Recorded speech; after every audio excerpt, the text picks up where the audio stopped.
Yeah, grow extra arms, 1 and a green for an instant. This spell costs 1 less to cast if it targets a spider. Target creature gets +4/+4 until end of turn. That's a big combat trick for spiders. It's a big combat trick for spiders. That's huge. Wins any combat. Also, at the point where we're getting +4/+4, can't start sneezing, and that's a lot of damage. And the fact that it's cost reduction is actually nothing to sneeze at when you start like double or triple spelling in a turn. You know? Like that can be pretty wild. The fact that this can cost 1. That can very easily steal games. That being said, it's a combat trick, so I'm taking this as a C-. It's a pretty dang good combat trick though. Yeah. It's, for example, this is gonna be nice with web slinging, right? You put some of this in the deck, and opponent kind of wants to block some of your things, so you cannot web sling it, and web it. And then you have this, which kind of, come on, kills anything and your thing is not dying.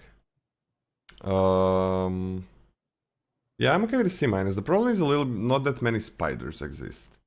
But if you have enough, definitely C-. Fine trick.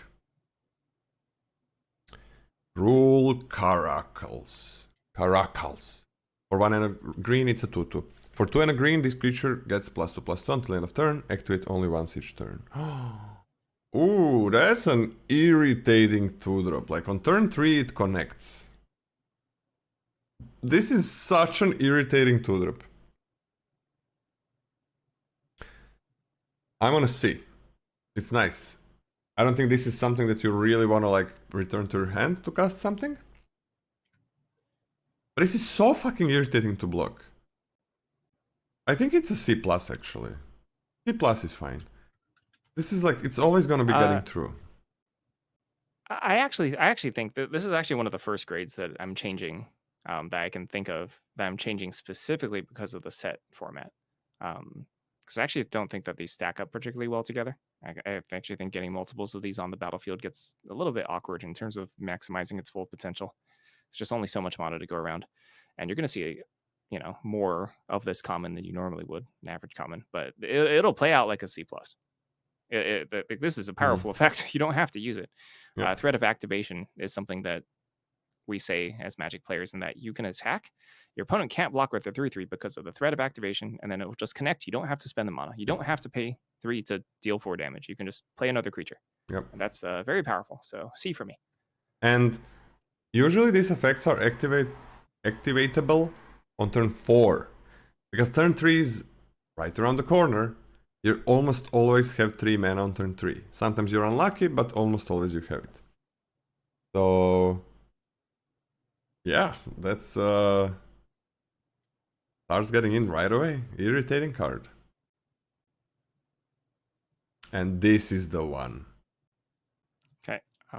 This is Lurking Lizards, 1 and a green for creature, a lizard villain. It's a 1/3 with trample. Whenever you cast a spell with mana value 4 or greater, put a +1/+1 counter on this creature. Everything is a villain, Scotty. Wait, what? Everything's a villain? Oh yeah, I mean this is. And the last card was a villain as well. Yeah. So green. I mean, green's got a decent amount of villains. I mean, this card doesn't inherently care about villains. This is just mana value 4 or greater. Yeah. Yeah. So a 1/3 with trample kind of stinks. However, the fact that you can play this, you can play multiples of these, and then even stacking a singular counter on them makes them extremely threatening. How many mana value 4 or greater cards can you cast? Like, not too many throughout a game. But the fact that this is already like almost a passable body on its own and it scales upward means I think this is pretty good.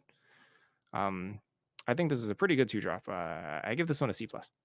I would say best. No, I give this one a C. Best common 2-drop. This one. So okay. We gotta talk about Sahagin from Final Fantasy. Same stats, no trample, but cannot be blocked once you place a non-creature spell with not really mana value for greater, but you just needed to spend 4 mana for it. So okay, the power of Sahagin, sure, unblockable is good. Trample is what you get here. The power was more like 1/3, not very good, but 2/4 on turn 4 making your 2-drop into a 2/4 is crazy powerful. It is crazy powerful. All of a sudden, 2-drops cannot stand in front of it. No 2-drop can do anything in front of a 2/4 2-drop. We're still talking about 2-mana creature, right? And then 3-drops, well, basically nothing can get through it, can attack through that 2-drop that you have. And you just play it your deck normally. Now,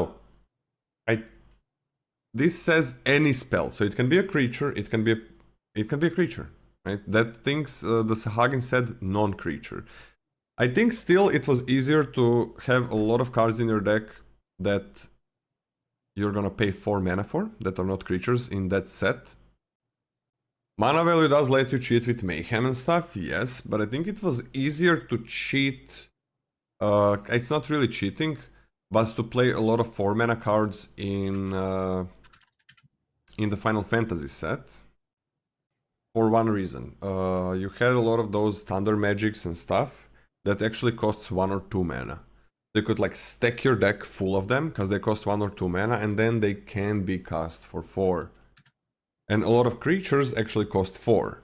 And then there was a lot of Flashback, which cost, well, more than 4 because it's Flashback. Costs more. So there was like a perfect storm for Sahagin to be one of the most broken 2-drop commons that we have ever seen in Limited. Like literally ever, one of the most broken 2-drops. The 2-drop that carries the game. What? Like 2-drops don't fucking carry the game, at least when they're common. I think it is gonna be harder to activate this even with Mayhem. Even with it being any card with mana value 4 or greater. Yeah, somebody mentioned that black card, we talked about it, that it costs 5, but actually when it's a villain it costs 3, but converted mana cost is more than 3. So you can stack up those, that's really nice. I don't know how much Golgari you're gonna be playing, but I think you're gonna be splashing. I still... Aha, that's you, Scotty, you said that. Okay. Anyways... I still think like if you can stack up on a lot of these, you can skip the... It feels like a slower set. And I think you can skip like 3 mana spells and go for as many 4 mana plus that you can. I don't think it's gonna be easy to stack up your deck with them. And I don't think green cares too much about Mayhem. But I'm pretty sure if you get a lot of these, that's what you can do. But it's still just one card and you gotta get a lot of those. So hopefully people are not taking them. I'm gonna be on a C+. Close to B-. But C+ for now because I think it's gonna be worse than Sahagin. Still a crazy 2-drop. Out the city for 1 and a green. You choose 1 at sorcery speed. Look around. Mill 3 cards. You may put a permanent card from among them into your hand. You gain 3 freaking life. Or bring down. Destroy target creature with flying. Okay, that's not what we usually get with this. We mill 3 cards or something. And then get 1 and maybe gain some life. Or food or something. At instant speed, well, most of the times. We don't have an option of killing something with flying. I love this. Like, this is also something that can help you kind of have less 2-drops, but still have something to do on turn 2. And green already has like 2 plus 2-drops. It has more than 2. It has more than 2 good 2-drops. But 2 in specifically green. Getting 3 life really helps out that it's no problem that you didn't actually play a 2-drop. Gives you selection. And destroy anything with flying, well, that's relevant. There are good things with flying. The problem is sorcery. That some things have flying on the opponent's turn, like some things. Actually, only one thing, I think. So this is pretty big. I'm just going to C+. That's great. C+. Yeah, C+. This is like one of the best versions of the effect we've seen for a while. 3 life is a ton of life. It's a ton of life. So it's a lot of life on that effect. Yeah. For the flexibility. I'm wondering if these modal cards are so pushed because they just didn't have enough design space to cram in all the necessary effects. So they just slapped them all into one card and just made like these super modal cards. I'm really wondering that. Yeah, they didn't have room for like the usual destroy target enchantment, destroy target flying because of the less cards in the set. That makes sense, yeah. But it's also kind of nice that...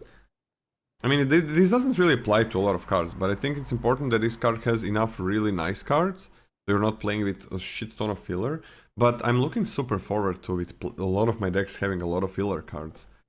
That's like that ramps up the deck building. Like how? What am I doing? What am I putting in? I gotta play filler. It's a good card. Smart Torg. Because we never have like combination of these, right? That's a very good effect that gain 3 life, and then you also can kill a creature with flying. WotC has been playing around with the mill return something to hand, and I think I think they already hit the upper limit. Like Malevolent Rumble was too much. That was too strong. Yeah, that's stupid. But for there was common. also Modern Horizons. Yeah, and they're trying to work around with other types of that effect. So we'll see about this one. Eccentric Arachnologist. 2 and a green, or Guy in the Chair. But it's a 2/1 with tap to add 1 mana of any color, and 2 and green, tap to put a +1/+1 counter on target spider, activate only as a sorcery. Yeah, so that mana sink exists. It's nice that it's there, but honestly, that mana sink kind of sucks. It's expensive, it's slow. Probably not doing that unless you were just completely out of stuff to do, and even then you can't use it multiple times, so it's not an amazing mana sink. Do you know what's crazy about this? Of all the common 3-drops in all the colors, This is the best one. The best one. I was thinking about it. And Yeah. I don't even think that this is good, like great. I think it's fine. I'm giving this a C-, but that's like way better than the other 3-drops. Yeah. I'm okay with a C actually. Like I'm fine, like some kind of late game thing that you can do, not a great thing, but sure. And I really think that you're gonna have to splash in this deck, in this set. I don't think you're gonna have enough cards in your color. So yeah, I think you're gonna need cards like this. So C. Actually, yeah, because of I also agree about the splashing. I think this is also a C. Perilous Lunge. For 2 and a green. It's a sorcery. Put a +1/+1 counter on target creature you control. It fights target creature an opponent controls. Okay, that's okay. For 1 and 2, it's probably too low to do this, but this is fine. Green also has bigger creatures. Yeah, I'm okay with this. It's a decent removal spell. Don't think it's really a C+. 4 mana for this is what you had in a long time ago, and it's horrible. I think it's fine. I think it's a C. I also think it's a C. It's funny because we've been kind of spoiled with green removal, and Yeah. the green removal seems to have taken a step down here. Well, I gotta say, green so far has really good cards, so no need to have amazing removal. That'd probably push it maybe too far. This is pushed as All right, for Favored Fighter, 3 and a green for 4 mana for a creature. Human Warrior Performer. It's a 4/4. When this creature enters, create a treasure token. This creature can't be blocked by more than 1 creature. All right, we've got a reasonable form of evasion, I guess. It's a reasonable effect. It's a 4/4 for 4 mana. And it creates a piece of cardboard, a piece of relevant cardboard. The fuck? Yeah, this is incredibly pushed for a 4-drop. I'm giving this a B- because it's 4 mana. And you know, you can't overload on them, but this is a lot of crazy text. What the hell? So B-. I want a B- as well. This is one of the best cards in the set, which is not something I usually say for common 4-drops. It's usually like 2-drops on common or 3-drops or something. Like 4-drops can't play too many, or maybe 6-drops, some good ones. We usually don't get really powerful 4-drops. Wow, fixing, we said that you want to fix. This is a really good way to do that. Can't block them more than 1 creature, like good luck with that. And you can put a +1/+1 counter on it, there are things like that. And then, well, good luck with blocking. Go back. Oh, sorry. I'm just looking at it if it should have a higher grade. Because... oh, we did a little bit of a switcheroo. It's woo! No type that matters that much. But like, fixes for anything? You can put multiple amounts of these in the deck because... okay, you play 1 treasure. You play the second one. And you have 2 treasures lying around now to do something. You can double spell with the second one very easily. It's a super good evasion on a 4/4 creature. I'm gonna give it a B-, but I'm first picking this. Like, I think this... nah, I'm giving this a B, Scotty. I'm just giving it a B. Straight up B. Like, I'm just gonna first pick this, and again, that 1/3 Trampler is getting better in green, because this is a really, really good 4 mana spell.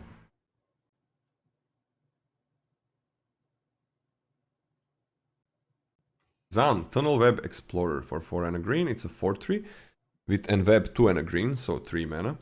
When it enters, search your library for a basic land card, put it onto the battlefield tap, then shuffle. The last one also is not a legendary. This one is. A little bit of a problem, like always, but green really has a lot of these things that fix. This is a 5-drop. I mean, in this set, I don't think it's the end of the world. I actually don't think this is the end of the world as a 5-drop. I think it's slower set, and I think you're gonna need to splash. And there are powerful splashes to do. If you can enweb, now that's pretty huge. Like with a pigeon, with a that one that draws you a card or something. That is huge. That is absolutely huge. You get a 4/3 on turn 3, huge. Huge. And you get a land in, so you can ramp and play other things. Green also has 2-drops that are, sure, not that great to get back in your hand, but this is a pretty powerful effect to do that. So like the 1/3 is hard to block, and what's the name? The 2/2 that can become a 4/4 is also basically impossible to block. So if you really want this effect on turn 3, I don't think it's hard to have it. Spider Hero, that's nice, but it is legendary. I think I'm gonna give it a C, but I think it's gonna be a decent role player. I don't know how many you can have though.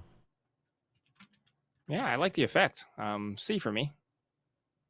I really do like the web slingy aspect, so I put it into play cheaper. I'm not as hot on 5 mana version of Miles here, but I do think it's a pretty reasonable card. By the way, So I'm gonna be so important for these legendary cards to go away. yeah, to just pitch them. Yep.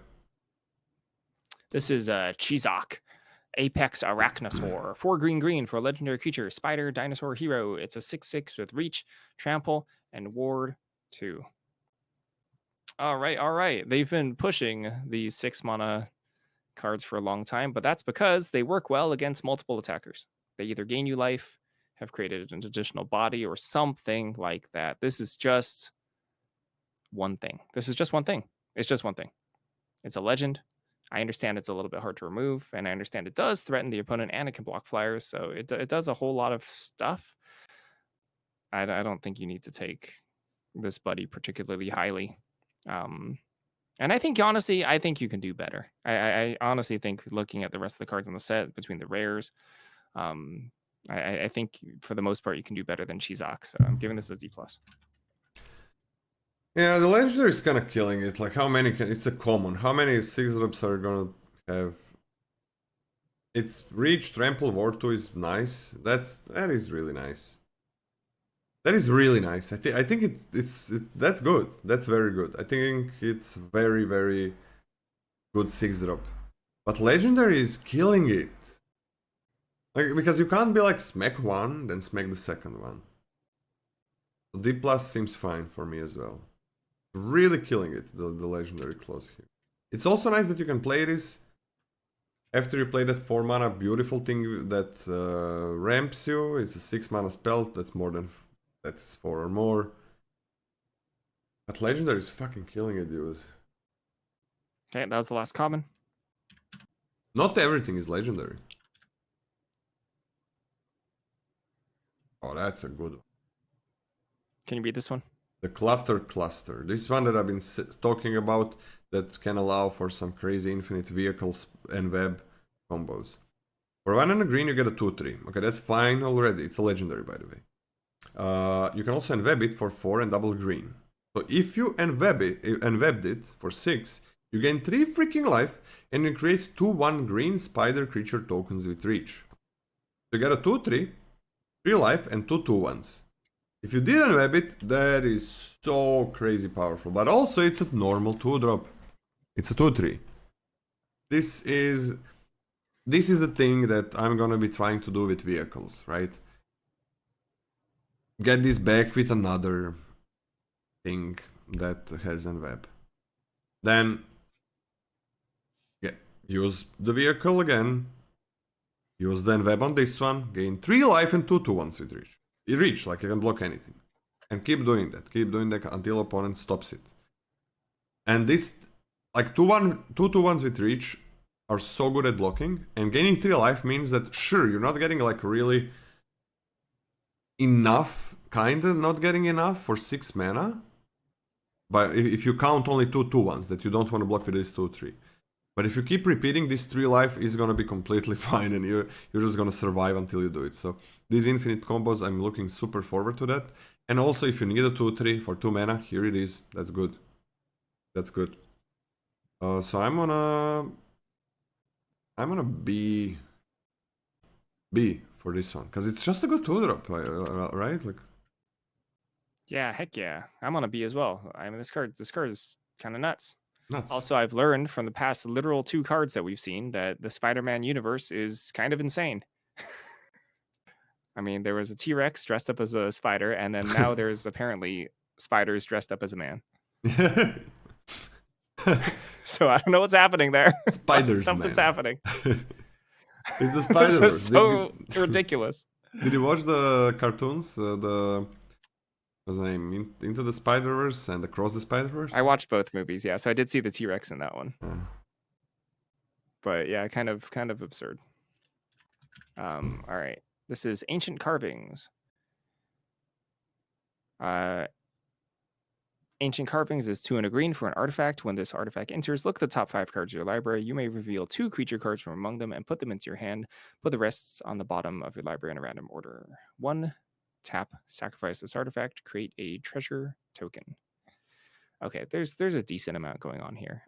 The fail case for Ancestral Carvings is non-zero. It's non-zero. I would hate casting this and only grabbing 1 creature, but unfortunately speaking, that number is like, I don't know, like 10, 15% in like a 15 creature deck. 10%. It's not nothing. And that's like kind of a disaster case. Normally, these 3 mana potentially fetch 2 creature cards are unplayable. Unplayable. So bad. Like this one is on the bottom. It doesn't even give you mill value or anything like that. Quote unquote mill value. In this set, there's not a whole lot of stuff that cares about milling. But tap, sacrifice this, create a treasure token. How good is that? Fixes? I think it's pretty decent.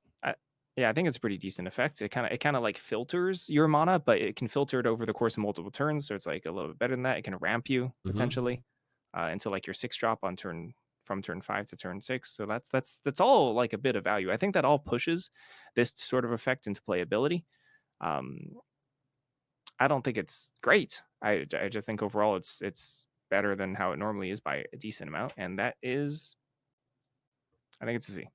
So in a 15 creature deck, there is 37% chance that you're gonna miss. 37? Yep. Wow. Okay, that's huge.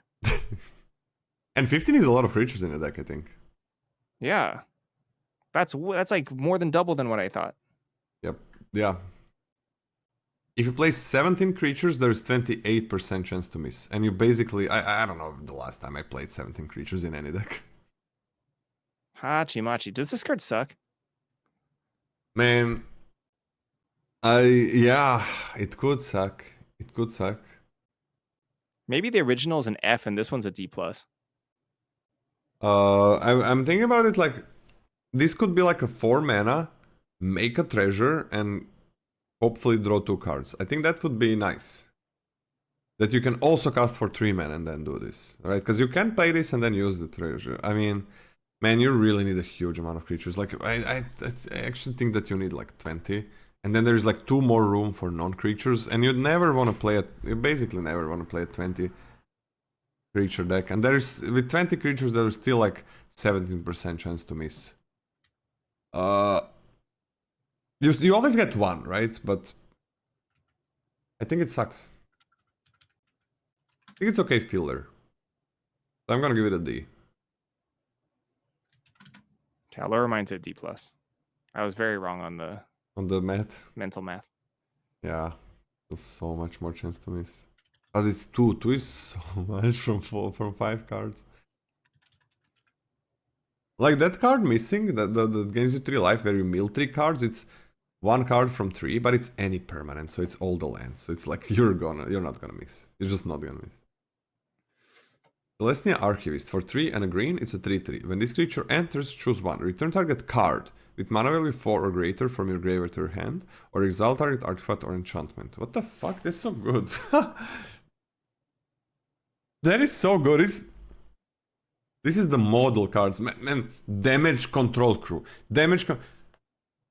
How is the damage control crew so much more powerful than like spider heroes with superpowers? Damage freaking control crew is this powerful.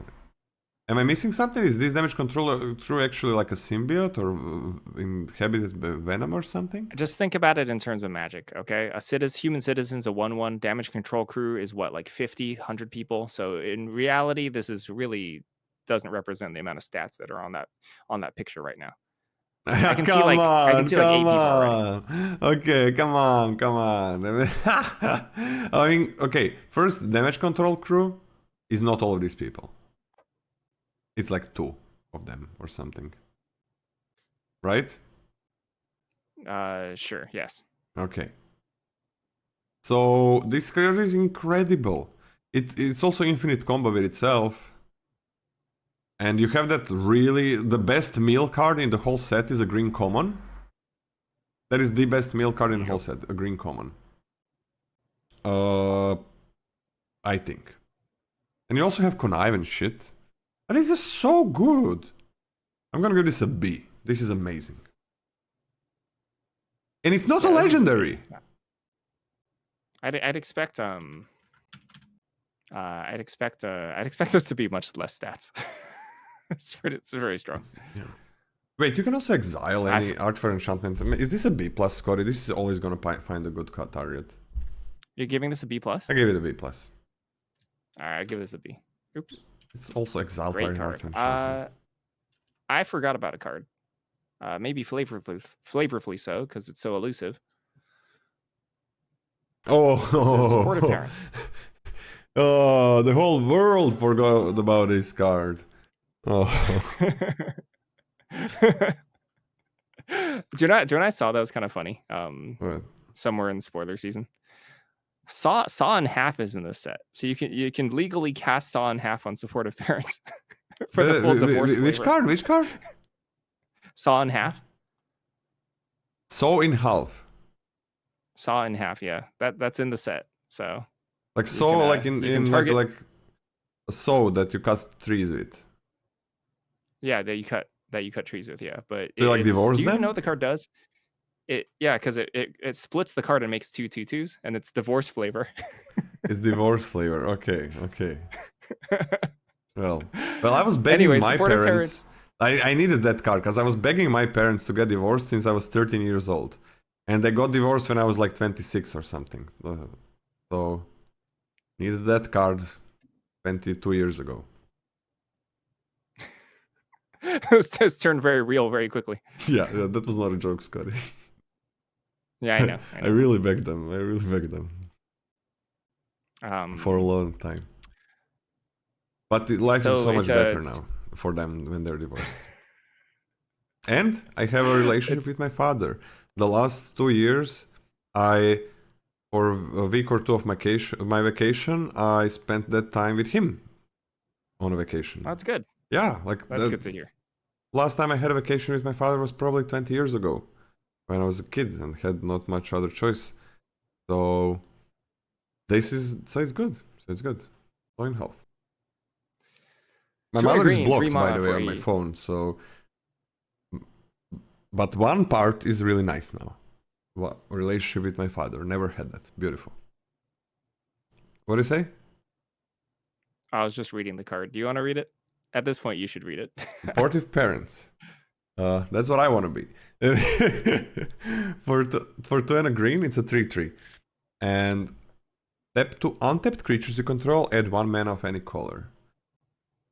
Scotty, fuck vehicles. This is the one. This card is really, really good, I think. Really, really good. And I'm happy that it's good.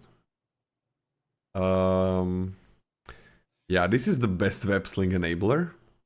This is gonna ruin your opponent's day. Because you're ramping as well and just tapping things without having anything. You can ramp into those web slings, you can do them easier, bounce like any of your cards, and you're ramping, right? So you're kind of not losing as much tempo as you would be with vehicles. I think in this set, I would say this is a B-. And you can just ramp like crazy and double spell like crazy, right? A lot of times it's better to not attack, even without web slinging. And web, whatever. It's better to not attack, but to have more tempo advantage, right? So you have like a 2-drop, you play this thing, and then on turn 4 you play like a 4-drop and a 3-drop. And sure, everything you have except the 3-drop is tapped, but you just got a free 3... oh wait, no. 2 untapped creatures add 1 mana of any color, not 1 creature. That would be like broken.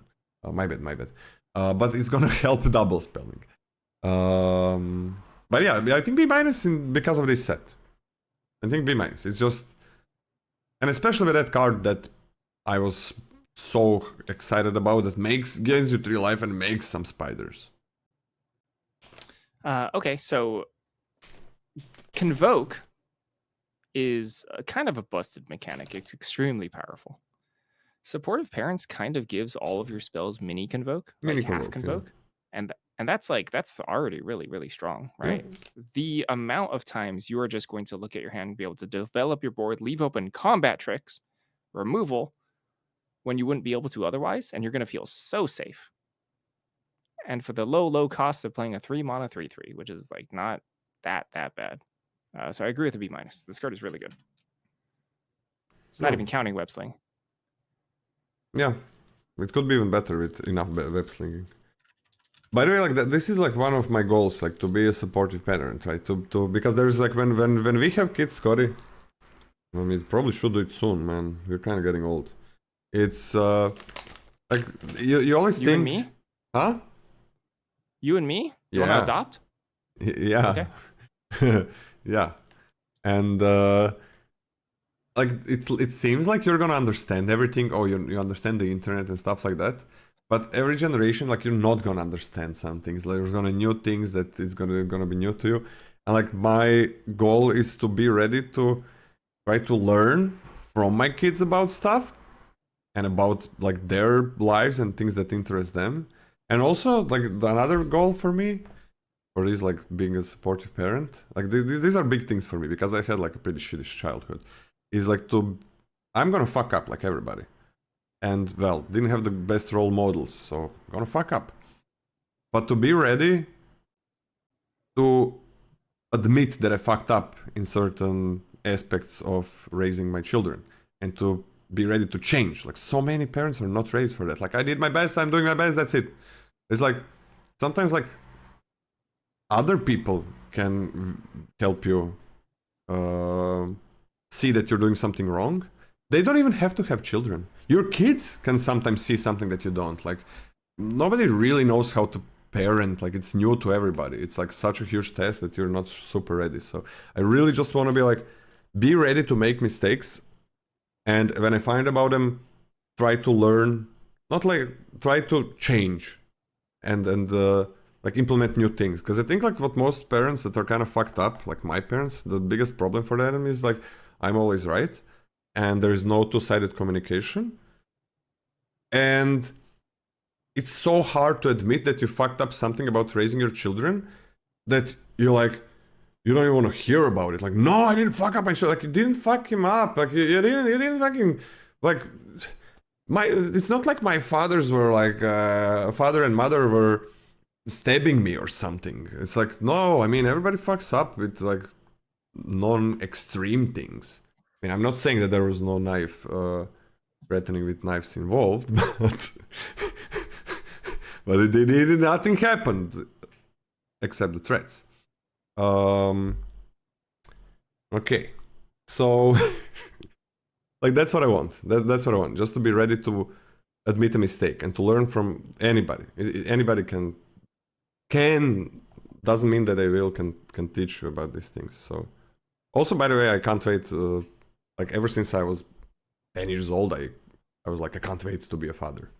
But yeah, hope I can implement those things. No knives. I'm alone here. This is my place. So no knives. What's up, Scotty? What's up? That's it. You can read the next one. All right, terrific team up. 3 and a green for a 4 mana for an instant. This spell costs 2 less to cast if you control a permanent with mana value 4 or greater. 1 or 2 target creatures you control each get +1/+0 until end of turn. They each deal damage equal to their power to target creature an opponent controls. Yeah, this is fine. You know, it's a bite spell. Sometimes it's going to be clunky, but for the most part, it's going to be able to kill whatever you want to kill with it, which is lovely. The fact that it targets 2 things hopefully means that you get a little bit of insulation versus like removal and response, etc. And if you cast this honestly for 2 mana, that's really good. Normally speaking, I think this effect is well. Let's also just continue talking about what it actually does, because this like 2 additional damage if you clear a blocker and attack. That's not nothing. That's kind of a lot. Yeah. That's pretty good. Or things can trade now.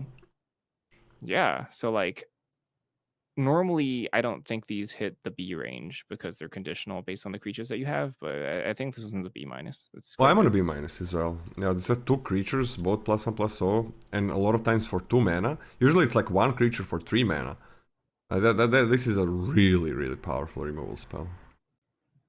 It's got to be 1,000-yard stare. Appreciate the monologue. I hope Scotty sometimes blanks out with these things when I tell him some things like that. Hen is way better. Hey, it's your time. Why would I step on your toes? No. Hen is way better with these things. Oh wow, that's very rude. You know that, Scotty. I had perfect childhood, perfect parents. I have nothing to add. I don't even know what you're talking about. Then you should be the one adding more. I know you're probably sarcastic. Anyways, Rouse the Swarm for 3 and a green. Oh, this is oh fuck me, I like this one. When this enchantment enters, create a 2/1 green spider creature token with reach. Then you gain 1 life for each spider you control, and spiders you control get +1/+1 and can't be blocked by creatures with defender. The only creature with defender that exists in the set is, well, there is no creatures, but you can put you can pay 2 mana to make a creature into defender in blue. That's the only thing that's ever gonna make something defender. So why not? Nice. And cannot be blocked in Simic from those creatures. So you make a 3/2 and gain 1 life on its own. That's bad. So you really need other spiders. Before or later. And if you do, that's fucking huge, man. Giving them +1/+1. If you have that one that makes multiple spiders, you just got a 3/4, a 3/2 with reach, and 3/2 with reach. That's kind of crazy. So I think this is a B minus on average. In the wrong deck, quite a bit weaker. In the right deck, probably a B plus. I'm taking this as a C plus. I also think it's pretty dang good. And I do think that there's enough spider support, but there's a little bit of variance in terms of how much you actually want this. I can easily see decks that you're not really into even putting it in. I'm not sure if Scotty is traumatized for life or he was simply ignoring Lola. Scotty, break the cycle. Traumatize your children. This is good. These are some of the best things that chat has ever written. Can you read the next one? Oris, Last of the Web Lords. 4 and a green, 5 mana total for a legendary creature, Spider Human Advisor. It's a 3/5 with a reach at the beginning of combat in your turn. Target spider you control gets +2/+2 until end of turn. All right.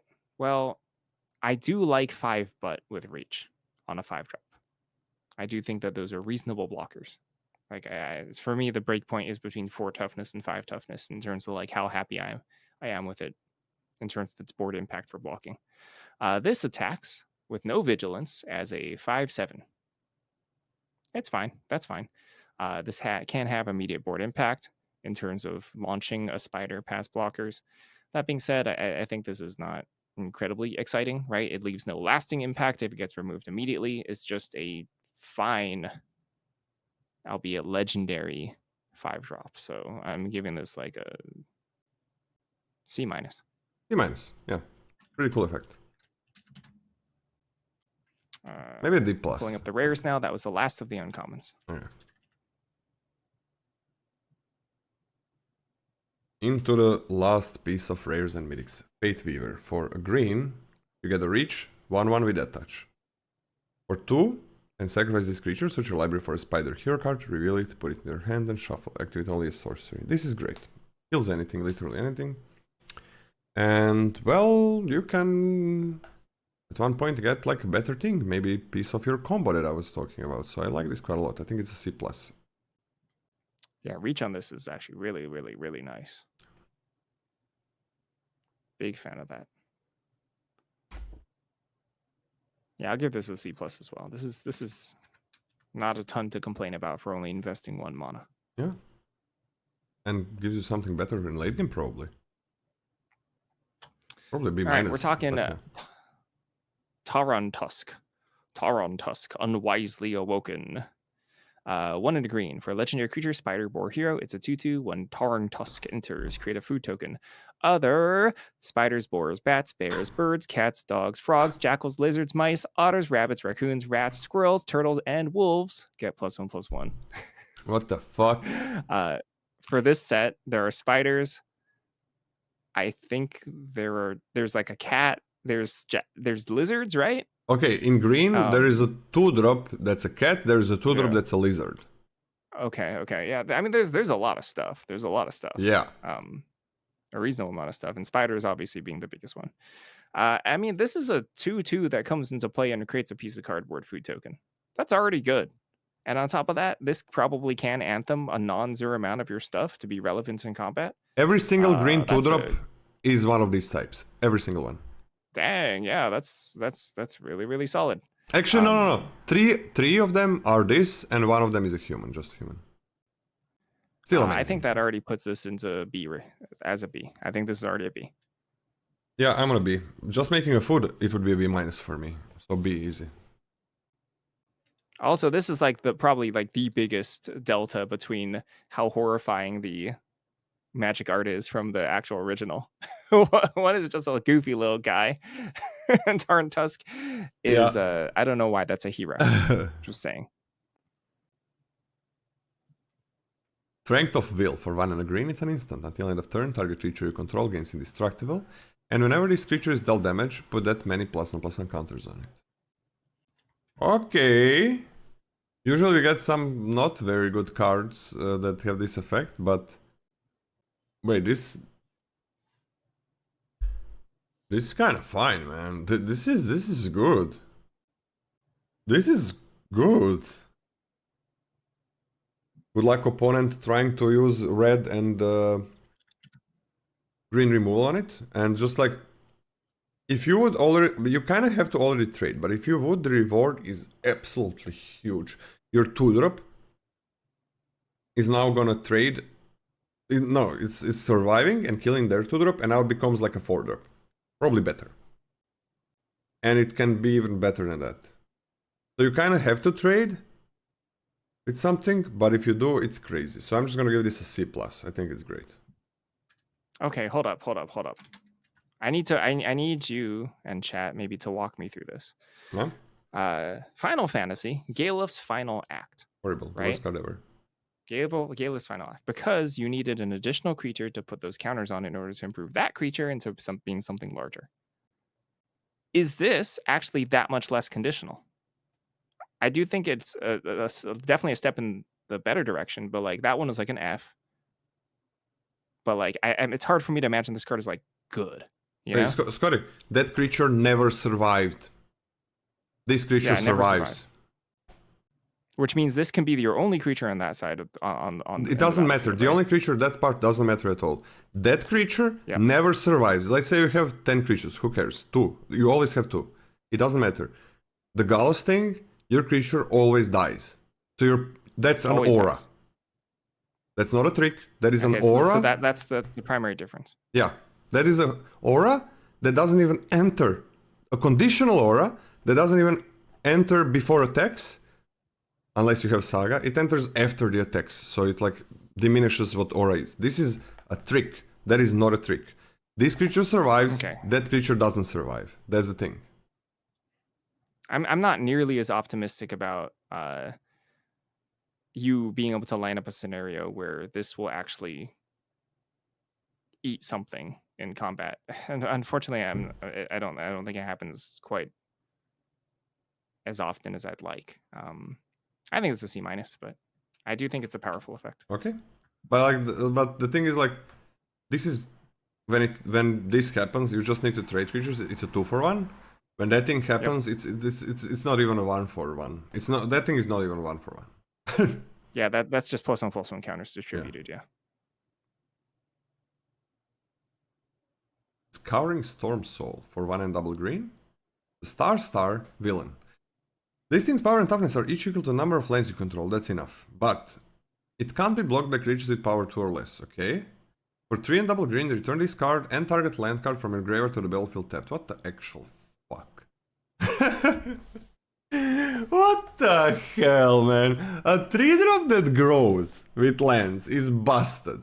It is broken in limited. And it cannot be blocked. It cannot be chumped. Okay, that's crazy. And if and please block it, please, because I'm gonna get it back. Oh, you need a target land. So there's Evolving Wilds in this set, and green has the best. There's Connive, and green has the best mill in the whole set. The best mill card on common. So yeah, that's supported. I mean, this is a bomb. This is an A. Crazy. Maybe even an A+, but let's go with A. All right, I'm in A+. I mean, you just need one Evolving Wilds and forever. This is insane. This card's insane. This is very much like the best card from Dominaria, except it costs half as much. Yeah. Oh, by the way, this is like B+ without it being able to come back, right? I mean, yeah, this is crazy. This is absurd Magic card. This is absurd. I hate it. I'm actually upset by it, but that's okay. A Trail of Teacups. A Trail of Teacups is 3 and a green for a Saga. Chapter 1. Mill 5 cards. When you do, this Saga deals damage equal to the greatest power among creature cards in your graveyard to target creature. Chapter 2. Target creature you control gets +2/+2. Chapter 3. Return target creature card from your graveyard to your hand. Okay, so. Wow. Mill 5 deal damage. One thing to note specifically is that you don't actually know what that number is before you mill. You have to, like, if you have an empty graveyard and you cast this out, you don't know how much damage you're going to be dealing. So it would be nice if you could manipulate your graveyard with mill, or if you could manipulate your graveyard with connive, so you at least have some baseline fail case for this. But most likely you're going to be able to kill something reasonable, I think. I think Mill 5 is a lot. Mill 5 is a lot. The second chapter is fine, can push through some damage, and the third chapter is just value. So this is a lot of value in a Saga, even if you do have to be somewhat careful about how you play with it. I think it's really good. I think it's a B+. Yeah. And, well, it's not really infinite combo because you're milling, but this card with a 4-mana 3/3 that returns any card that costs 4 or more back. Like Hilarious. Like you might not do it infinite amount of times, but you kind of don't have to. You do it like once or twice. Yeah, B+, easy B+, at least 2-for-1. Yeah. King of the Cold Blood Curse for 2 and double green. That's 4. It's a 5/5 trampler, but it probably has a downside. When the King of Kobold's Curse enters, up to one other target creature loses all abilities and becomes a green lizard creature with a base power and toughness 4/4. Well, that's not a downside. That's not a downside. Yeah. Alright, first thing, this is a 4-mana 5/5 Trampler. That's great. That's great. Second thing, it's up to 1. You're basically always going to have a target, but it is still up to 1. So Most of the times, I'm guessing you're just gonna make one of your 2-drops or 4-drops way better right away, and that's a great attack that you're gonna have. You get a very powerful 4-drop, 4/5/5 trample, and your 2-drop or 3-drop becomes very, very good. Also, there's like that green 1/1 that draws you a card. Yeah, okay. There is that 2-drop common that untaps when you cast something 4 or greater and ramps you, so you can play this on turn 3 with that. It's a common card. You can fucking have a 4/4 and a 5/5 trampler on turn 3, and that 4/4 untaps, so it's gonna be attacking. Yeah, good luck, opponent. Nothing happens. You have nobody has anything. You have a 5/5 trampler, sure. Maybe your opponent has a huge creature. Well, I don't know if it's gonna be much bigger than a 4/4. Then there is that 2-drop that gains counters when you play 4-drops, 5-drops, and so on. That's a common as well, and that's the third green common where this is absolutely broken with. One is a 1/1 that draws you a card, one is a 2/2 that makes you able to play this on turn 3, and the other one is, well, sure it would be a 2/4, but now it's a 5/5 because it retains the counters, so it's a 5/5. So you have two 5/5s. This is too much, Scotty. I am on at least a B+, but I can see this being an A-. What do you think? I'm giving this an A-. A-, give it an A- for me. It's way too much. It's way too much for the... So much stats. I'm angry. There's too many A's. Well, the green is... this is upsetting. It is? I'm not happy. It is? It is what it is. Play some A's, play some filler. It's gonna be wild. A bit of variance based. A removal is gonna be super important. And yeah, black could be a very good color because of good unconditional removal spells. Kren, Undercity Dreamer. 1 and a green for a legendary creature, human citizen hero. It's a 1/2. When Kren enters, put a +1/+1 counter on each of up to 2 target creatures. And 3 red, green, white. Transform Kren. Transforms into Kren of the Spider Brood, which is a 4/3 with first strike and haste, and 2 mana to put a +1/+1 counter on Kren. He gains hexproof. It becomes colorless until end of turn, and whenever you attack, double the number of each kind of counter on each spider and legendary creature you control. What the fuck? It protects itself. It literally protects itself for 2 colorless mana. It protects itself for 2 colorless mana. You can't block it. And it grows. I mean, you can jump. It also grows. Yeah, it grows. It grows. And has first strike. And what the fuck? It's not. The front side is an above average 2-drop. It's a very, very good 2-drop. It's a way above average 2-drop. Into Kren, you get a 2/2 and a 2/3. This card is an A minimum, I think. I'll go. Yeah, this card's an A. Wait, can you move it to the front backside, please? We didn't even talk about the last backside, yeah. Last part of set. We didn't even talk about. Well, you know what? This is fucking like the Miles Morales. He's like in both of the cartoons. So, okay, random citizen is not stronger than the main hero. I'm okay with fucking that at least, because like these heroes have been not very good, and random guys have been much better. Like I don't know, the newspaper guy. I don't even know even that exists. So whenever you attack anything with anything, double the amount of each kind of counter on each spider and legendary creature control. This thing already put 2 counters on 2 things. So it's not only that it can add for a measly cost of 2 mana, it's not only that it can add counters on it multiple times, right? It's also gonna double everything on your things, everything. And this already gave counters to things, so you don't have to expend 2. Yeah, they better kill this. They better kill it, and even if they do, you got an amazing 2-drop. I think this is an A+. Disgusting. Disgusting. Disgusting. Disgusting. I mean, they have a literal 1-turn window or 0-turn window to do anything about this. You just lose. Yeah. Well, you can go wide, I guess. You can go wide around it. I mean, I can see sometimes just waiting until you have 8 mana to cast this for the backside. Right? Yeah, that's insane. Insane.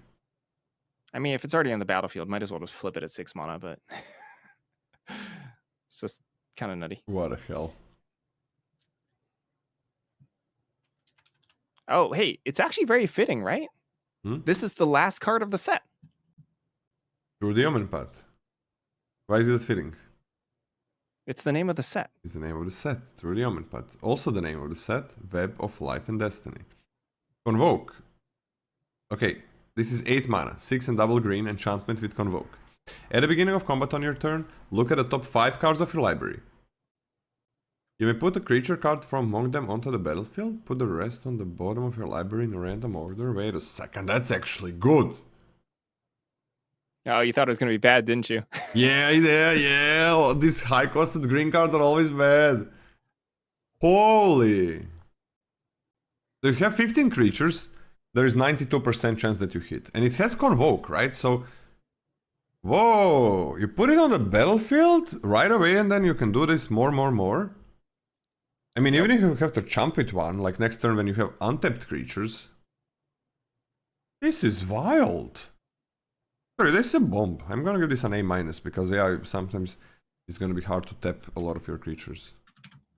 I mean, if you think about it, like you think about it in a slightly different way, right? You get like an average-is like 3-drop, right? Out of the effect. So it's like you put a 3-drop into play, but then even if you trade off the 3-drop or whatever, you just still have this effect every turn. Every turn. You're going to find your best cards. You're going to win. It doesn't even mill you. Doesn't even mill you. Yeah. You're just gonna find your best cards every turn and eventually overwhelm your opponent for free. Free. Insane. Huh. But also it is 8 mana Convoke. I think it's a bomb, but I can see it being like somewhere around the B range. Also, green is very good at ramping and splashing. I do think that Convoking for 7 mana is actually very cheap, and Convoking for 8 mana is like deceptively expensive in a weird way. Yeah, like and it's weird playing Guilds of Ravnica, right? And like the difference between Convoking Siege Room and Convoking the 8 mana Equinaughts or whatever, like night and day. wait, what was the 8 mana Equinaughts? What was that? Wasn't it 7 and a white for a 4/5 flyer for 8 mana? I think.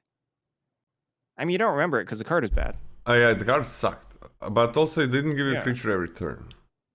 Well, yeah, well, clearly, it's just hard to cast too.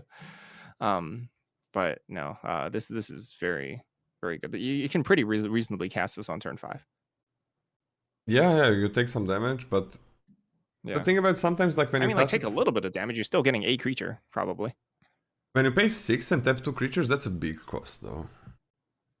Like you can lose the game because of this, but I still think it's in the bomb grading. I mean, you're gonna feel extremely robbed. Actually, you're gonna feel extremely robbed when you whiff. You're gonna have like a 10% chance to whiff, and it's gonna feel like you've been robbed of something. You know? Yeah. It's gonna feel devastating. Yeah, it's like, wow, I had like a 90% chance to probably just win this game outright, and then I just lost. Yeah. Crazy. So I can see it being worse than an A-, but I believe.